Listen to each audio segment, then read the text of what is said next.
ડગ Dietz. Doug Dietz એટલે GE હેલ્થકેરના $18 billion ડિવિઝનના લીડ ડિઝાઇનર. જીઈ હેલ્થકેરની લેજેન્ડરી પ્રોડક્ટ એમઆરઆઈ મશીનની ડિઝાઇન ડગે કરેલી. હવે એક દિવસ એમને એવો વિચાર આવ્યો કે આ ડિઝાઇન તો મેં કરી છે પ્રોડક્ટ, પણ let me check in the real world scenario. તો એ જઈ ચડ્યા એક હોસ્પિટલમાં. ફોર્ચ્યુનેટલી કે અનફોર્ચ્યુનેટલી એ જ્યાં જઈ ચડ્યા that was a paediatric ward. હવે થયું એવું કે એમણે ટેકનિશિયનને પૂછ્યું કે હાઉ ઇઝ માય ડિઝાઇન. તો ટેકનિશિયને પણ ઓનેસ્ટલી કીધું કે please wait in the waiting area.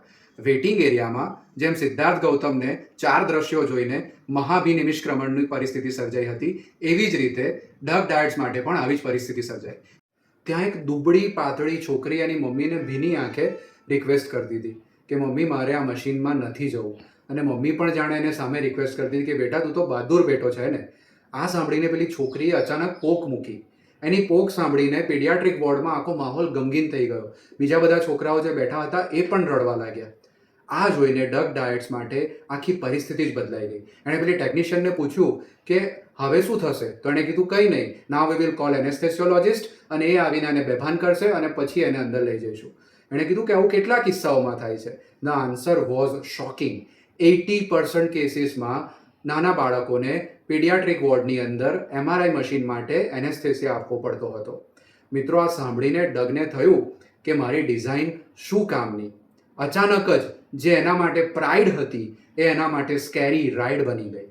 પેલા સ્લીક, એલિગન્ટ, એસ્થેટિક ડિઝાઇનવાળા મશીનમાં અચાનક જ ડગને બાળકોને ભરખી જતો એક રાક્ષસ દેખાયો. So what next? He decided to unlearn, and that is an important realization.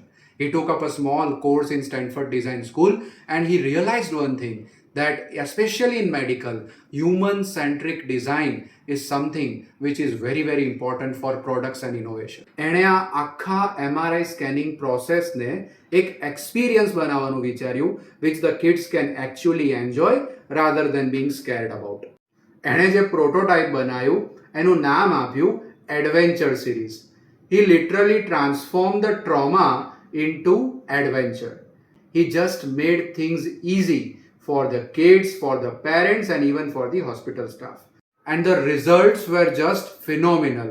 એમણે જ્યારે ફરી વખત પેલા જ પીડિયાટ્રિક વોર્ડની વિઝિટ લીધી તો બાળકોમાં ડર નહોતો, એક અનેરો ઉત્સાહ હતો.